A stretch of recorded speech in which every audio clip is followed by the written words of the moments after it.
तो सपाट ओपनिंग के संकेत आज सुबह फिर एक बार निकल कर आ रहे हैं।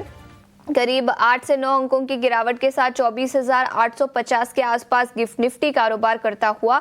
याद रखें कल का सत्र भी काफी वॉलेटाइल था। 25,000 पार करने के बाद फिर एक बार भारतीय बाजार गिरावट के साथ बंद हुए। निफ्टी और बैंक निफ्टी दोनों ही इंडिसेस में कल के सत्र में गिरावट दिखी थी, लेकिन आज किस तरह के संकेत निकल कर आ रहे हैं, कमोडिटी मार्केट में किस तरह का एक्शन दिखा और अमेरिकी बाजार हरे निशान में बंद हुए, लेकिन कौन से फैक्टर्स थे, पूरी डिटेल्स के साथ अब हमारे साथ अभिषेक जुड़ चुके हैं। अभिषेक, गुड मॉर्निंग। अमेरिकी बाजारों में फिर एक बार तेजी, लेकिन गिफ्ट निफ्टी से सुस्त ओपनिंग के संकेत। आशीषा, गुड मॉर्निंग। देखिए, गिफ्ट निफ्टी से सुस्त ओपनिंग के संकेत इसलिए है क्योंकि जो रिएक्शन कल हमने अमेरिकी बाजारों में देखा है ये थोड़ा डिलेड है। वीकेंड पर खबर आई थी कि डोनाल्ड ट्रंप ने ईयू को 9 जुलाई तक 50% टैरिफ से राहत दे दी है और उस पर भारतीय बाजारों ने सोमवार को रिएक्शन दिखा दिया था। अब सोमवार को मेमोरियल डे के मौके पर अमेरिकी बाजार बंद थे, तो उसका रिएक्शन कल हमें देखने को मिला है। हालांकि जो रिएक्शन कल दिखा है वो बहुत ही बढ़िया रहा है, शानदार रहा है। बाजार जो है 2.5% के आसपास के उछाल के साथ बंद हुए हैं। डाउ जोन्स में 750 अंकों के आसपास की तेजी रही है। तो ये सपोर्ट भले ना दें क्योंकि हमने इस पर रिएक्शन दिया हुआ है, लेकिन सेंटिमेंट के लिहाज से ये बाजार के लिए क्रूशियल निश्चित तौर पर है। नेस्डेक में 350 अंकों 450 अंकों से ज्यादा की तेजी रही, करीब 2.5% के आसपास की मजबूती रही। तो आईटी स्टॉक्स के लिए थोड़े पॉजिटिव तो है निश्चित तौर पर, इसमें कोई दो राय नहीं है। आईटी की बात हो रही है तो आज अमेरिका में इनवीडिया के नतीजों पर भी नजर रहेगी और नतीजे इसलिए क्रूशियल रहने वाले हैं क्योंकि चाइना का जो H20 चिप एक्सपोर्ट कर रही थी कंपनी, उस पर अमेरिकी सरकार ने, अमेरिकी प्रशासन ने रिस्ट्रिक्शंस लगाए थे। एक्सपोर्ट लाइसेंस वगैरह की बात सामने आई थी और देखना होगा कि किस तरह के नतीजे पेश करती है। 5.5 बिलियन का राइट डाउन किया था एनवीडिया ने, जो कि चिप इंडस्ट्री के इतिहास का सबसे बड़ा राइट डाउन है। तो ये एक नोटिस करने वाली चीज होगी। एनवीडिया के नंबर्स क्रूशियल होंगे आज के सत्र में। इसके अलावा फेडरल रिजर्व की जो मई में बैठक हुई थी उसके मिनट्स भी आज जारी होंगे। देखना होगा कि फेड की सोच क्या है दरों को लेकर, इकोनॉमी को लेकर वो क्या सोचते हैं। लेकिन वहां पर जो इकोनॉमिस्ट हैं, जो मार्केट एक्सपर्ट हैं, उनका ये मानना है कि बाजारों में कम से कम जुलाई अगस्त तक एक अनिश्चितता वाली स्थिति बनी रहेगी। तब जाकर शायद टैरिफ वाली सिचुएशन क्लियर होगी। जो टैक्स और स्पेंडिंग बिल है अभी वो सेनेट के पास है, वो पारित होगा, तो तब तक अनिश्चितता वाली स्थिति बाजार में बनी रहेगी। लेकिन हाँ, कल का सत्र जो है सेंटिमेंट के लिहाज से भारत के लिए जरूर पॉजिटिव है। डोनाल्ड ट्रंप का टैरिफ को लेकर बयान भी आया है। सोशल मीडिया प्लेटफॉर्म पर लगातार वो सक्रिय रहते हैं, लिखते रहते हैं। उन्होंने कहा है कि यूरोपियन यूनियन के साथ ट्रेड वार्ता को लेकर सकारात्मक कदमों पर नजर है और सूचना उनको ये मिली है कि ईयू बैठक को लेकर जल्द से जल्द डेट्स फाइनलाइज करना चाहता है। साथ ही उन्होंने ये भी कहा कि काफी पॉजिटिव स्टेप है और वो उम्मीद करते हैं कि यूरोपीय यूनियन अपने बाजार अमेरिका के लिए खोलेगा और ट्रेड को थोड़ा आसान बनाने की कोशिश करेगा। एशियाई बाजारों से बात करें तो आज संकेत भारतीय बाजार के लिए निश्चित तौर पर सपोर्टिव है, इसमें कोई दो राय नहीं है। जापान के बाजार निक्केई में लगातार चौथे सत्र में तेजी है, करीब 200 अंकों पर कारोबार कर रहा है। हालांकि हैंगसेंग अगर आप चाइना को देखेंगे तो वहां पर आपको सपाट कारोबार दिखेगा, पॉजिटिव बायस के साथ। कोरिया के बाजार में शानदार तेजी है, 0.25% के आसपास का उछाल हमें देखने को मिल रहा है। गोल्ड में थोड़ी सी नरमी ऊपरी स्तरों से जरूर आई है क्योंकि ऑप्टिमिज्म बिल्ड हुआ है ट्रेड टॉक्स को लेकर और सोने का जो भाव है वो गिर के आ गया है $3300 के आसपास। लेकिन क्रूड एक रेंज में जरूर है, लेकिन क्रूड को लेकर एक बहुत ही अहम बैठक आज होने वाली है। आज ओपेक प्लस के देश जो हैं उनके मिनिस्ट्रियल लेवल की ऑनलाइन बैठक होगी। आउटपुट कट्स की उम्मीद की जा रही है, आउटपुट बढ़ाने की उम्मीद की जा रही है ओपेक प्लस से जुलाई से, और ये आउटपुट जो बढ़ेगा वो 4,11,000 बैरल रोजाना ये आउटपुट बढ़ सकता है। 1 जून को जो बैठक होने वाली थी, खबर आ रही है कि उसको प्रीपोन करके 31 मई उसकी तारीख कर दी गई है और 8 ओपेक प्लस देश आउटपुट बढ़ाने को लेकर फैसला लेते हुए नजर आएंगे। एक चीज और है, ईरान और अमेरिका के बीच जो न्यूक्लियर टॉक्स चल रहे हैं, अगर वो फेल होता है तो थोड़ा सा प्रोडक्शन जरूर प्रभावित होगा और सप्लाई पर हम असर पड़ते हुए शायद देखेंगे ईरान की तरफ से। लेकिन भाव की बात करें अगर हम क्रूड की, तो ज्यादा असर नहीं पड़ा है, $64.5 के आसपास के भाव है। अन्य संकेतों में क्रूड तो ठीक है, थोड़ा नरम जरूर है, सोने में भी नरमी आई है। बॉन्ड यील्ड भी जो स्पाइक कर रहा था उसमें लगातार हम नरमी का ट्रेंड देख रहे हैं। अब वो 10 ईयर की बॉन्ड यील्ड है 4.46% पर। हालांकि डॉलर थोड़ा सा मजबूत हुआ है, फिर से हम 100 के आसपास जाते हुए देख रहे हैं। 99.62 ये रीडिंग रही है डॉलर इंडेक्स की अन्य करेंसीज के मुकाबले। ओवरऑल संकेत ठीक ठाक है भारतीय बाजारों के लिए। और ये जो सुस्ती शायद जो गिफ्ट निफ्टी की दिख रही है, बाजार खुलने के बाद शायद हम मजबूती भी इसमें देख सकते हैं। बिल्कुल, तो ग्लोबल बाजारों से संकेत ठीक ठाक। अमेरिकी बाजार तेजी के साथ बंद हुए और गिफ्ट निफ्टी 24,850 के आसपास कारोबार करता हुआ। अभिषेक, शुक्रिया पूरी डिटेल्स के साथ हमारे साथ जुड़ने के लिए। लेकिन एफआईआईज और डीआईआईज के आंकड़ों पर एक बार नजर डाल लेते हैं। याद रखें, डीआईआईज और एफआईआईज दोनों ने ही कल के सत्र में खरीदारी की। एफआईआईज ने करीब 350 करोड़ के शेयर्स खरीदे, तो डीआईआईज ने करीब 10,105 करोड़ के शेयर्स कल के सत्र में खरीदे थे। इंडेक्स फ्यूचर्स में 3,000 करोड़ की खरीदारी दिखी। इंडेक्स ऑप्शंस में करीब 18,700 करोड़ की बिकवाली दिखी। स्टॉक फ्यूचर्स में 2,300 करोड़ की खरीदारी, वही स्टॉक ऑप्शंस में करीब 3,500 करोड़ की बिकवाली कल के सत्र में दिखी थी। याद रखें, केवल एक ही स्टॉक आज के सत्र में एफएनओ बैन में रहेगा और वो होगा आरबीएल बैंक। पिछले कुछ दिनों से कई सारे स्टॉक्स एफएनओ बैन में थे, लेकिन वो अब निकल चुके हैं और आज केवल एक stock RBL bank FNO ban में रहेगा। कल 3% की तेजी के साथ 211 के आसपास स्टॉक बंद हुआ था। इस स्टॉक पर भी अपनी नजर रखें। लेकिन याद रखें, कल के सत्र में काफी वॉलेटिलिटी दिखी थी भारतीय बाजारों में। लाल निशान में खुले, उसके बाद अच्छी खासी रिकवरी दिखी करीब 11 बजे, लेकिन फिर एक बार गिरावट के साथ भारतीय बाजार बंद होते हुए नजर आए थे। निफ्टी करीब 180 अंकों की गिरावट के साथ 24,830 के लेवल्स के आसपास बंद हुआ था। वही बैंक निफ्टी की बात करें तो यहाँ पर भी करीब 225 अंकों की गिरावट दिखी थी। 55,350 के आसपास बैंक निफ्टी बंद हुआ था। तो काफी गिरावट अक्रॉस द बोर्ड सभी सेक्टोरल इंडिसेस में दिखी थी। इनफैक्ट एफएमसीजी इंडेक्स में सबसे ज्यादा कमजोरी थी। इसके अलावा आईटी सेक्टर में भी कमजोरी दिखी, लेकिन पीएसयू बैंकिंग स्टॉक्स कल के सत्र में तेजी के साथ बंद हुए थे। लेकिन बाजार पर रणनीति बताने के लिए अब हमारे साथ इन्वेस्ट फॉर एड्यू के हेड ऑफ रिसर्च और इन्वेस्टमेंट आदित्य अग्रवाल भी जुड़ चुके हैं। आदित्य, शुक्रिया समय निकालकर आज हमारे साथ ईटी नाउ स्वदेश पर जुड़ने के लिए। बताएं, सुस्त ओपनिंग के संकेत, कल की गिरावट, उसके बाद आज किस तरह की रणनीति बनानी चाहिए? गुड मॉर्निंग आशीषा, शो पे बुलाने के लिए शुक्रिया। मार्केट अगर हम देखें आशीषा, कुछ दिनों से कंसोलिडेट कर रहा है, एक रेंज में चल रहा है। निफ्टी बैंक निफ्टी हम दोनों की बात कर ले तो एक रेंज बाउंड है मार्केट, और इस बीच में हम देख रहे हैं वॉलेटिलिटी भी लगातार बढ़ते हुए दिख रही है हमें। 16 का विक्स धीरे धीरे बढ़ के कहीं ना कहीं 19 का आ चुका है, और विक्स के ऊपर हमारी नजर रहनी चाहिए। अगर ये 19 से घटकर अभी यहाँ पे अगर 16 की तरफ आता है विक्स, तो कहीं ना कहीं हमें एक मार्केट में थोड़ा सा कंफर्ट दिखेगा और फिर शायद मार्केट में एक फ्रेश ब्रेकआउट देखने मिल सकता है।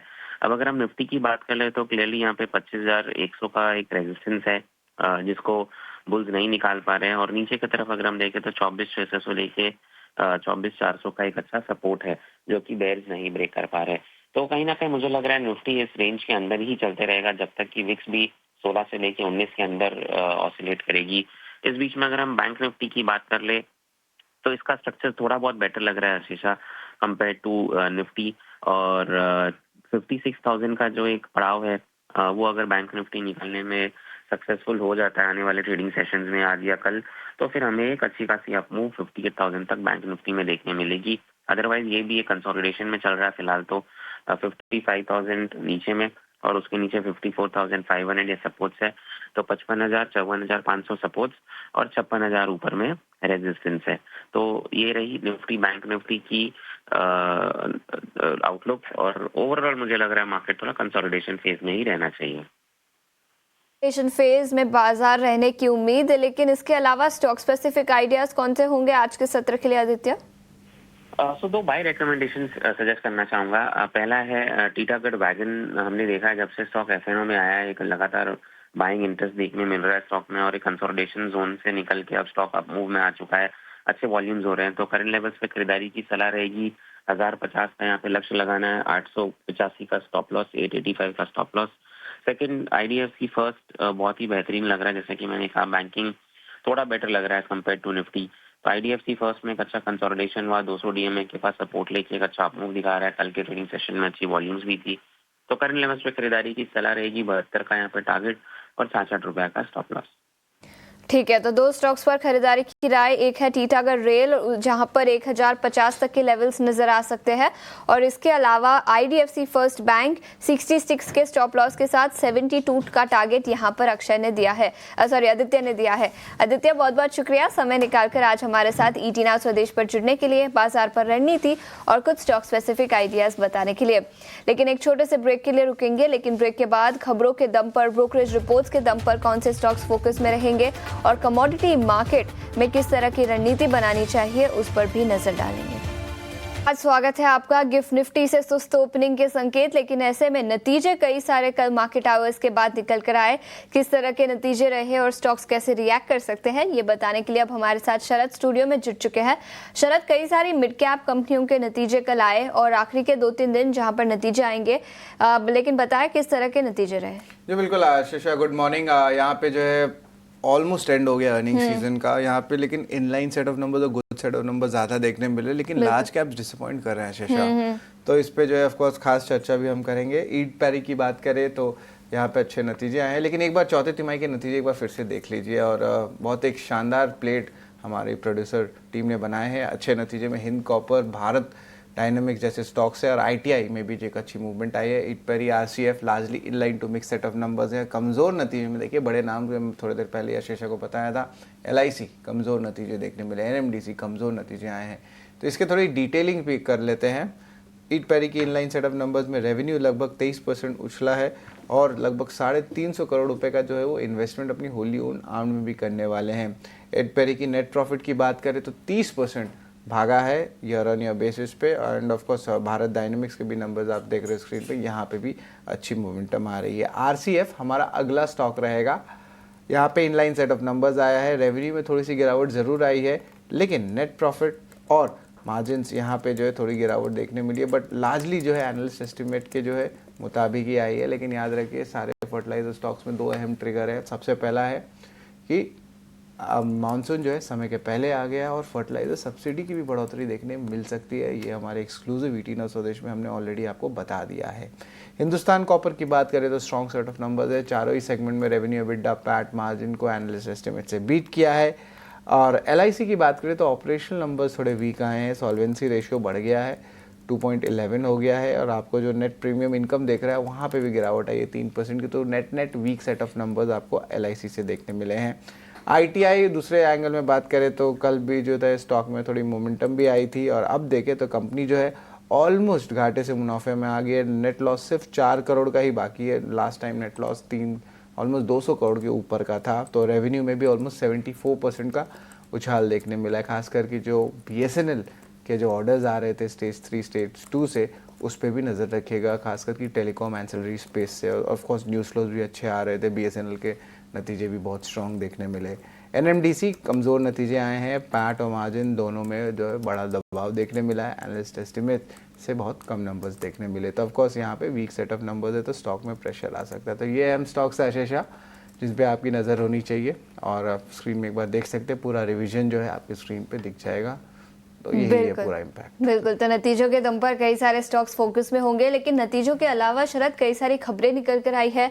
एक बड़ी ब्लॉक डील भी आज पॉसिबल है, बताएं कौन से वो स्टॉक्स होंगे। बिल्कुल, ब्लॉक डील्स पे आशीषा आपने सही पॉइंट आउट किया कि लिक्विडिटी बाजार में आ रही है। जिस तरह कल हमने देखा इंडिगो का प्रमोटर स्टेक सेल हुआ, आज भी जो है आईटीसी पे आ रहा है। यहाँ पे एजेंसी से जो है बैट, जो ब्रिटिश अमेरिकन टोबैको जिसे कहा जाता है, वो लगभग 2.3% स्टेक आईटीसी में जो है बिकवाली कर सकते हैं। तो इस पे ऑफ कोर्स जो है इनकी अनाउंसमेंट भी आ गई है, तो इस पे भी नज़र रखेंगे। टाटा स्टील की बात करें तो यहाँ पे एक फ्रेश रिट पिटिशन उन्होंने साइन किया है, जहाँ पे उनको कॉम्पनसेशन चाहिए 750 करोड़ रुपए के लिए। तो ये डेवलपिंग स्टोरी है, इस पर क्या इम्पैक्ट आता है वो हम आपको बताते रहेंगे।